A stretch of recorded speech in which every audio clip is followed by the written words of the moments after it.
Two men on death row since 1996. This February will be 18 years. Their families still hoping against hope that what they think is a wrong might be righted. We all believe that. We all believe he sees next. Their husbands and loved ones put on death row in good part by the testimony of one man, Dr. Harlan. Could his testimony have been wrong? Is he a competent expert? If you'd asked me back yonder in 1996, I would say, I don't know, he's a chief medical examiner. Now I think he's a blight on the medical profession. Charles Harlan, now stripped of his medical license, lives in Arkansas, where he says he coaches Little League Baseball. We decided it was time to confront him about the serious charges made against him. Dr. Harlan, these men were on trial for their lives. There was no evidence, no motive, no murder weapon, no eyewitnesses. It all depended on what you said.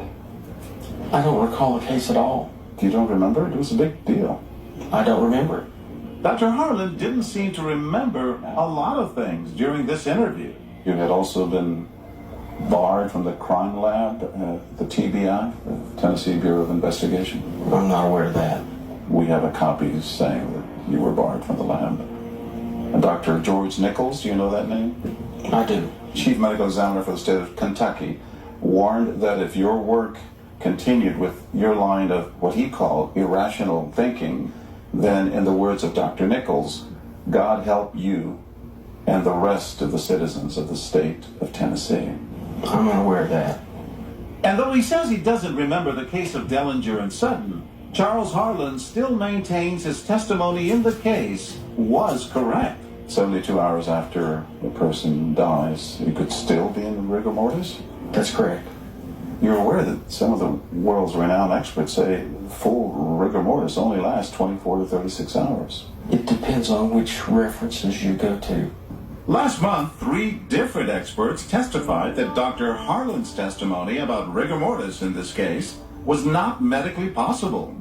New lawyers for Sutton and Dellinger are currently appealing the death penalty conviction based in good part on questions about Dr. Harlan's testimony that day. Is it possible? These men are now on death row. Is it possible that you could have made a mistake? I don't recall anything about the case. The current medical examiner of Tennessee, Dr. Bruce Levy, defends the reputation of his office, saying rigor mortis can be affected by outside temperatures. He says it remains medically possible that the murder took place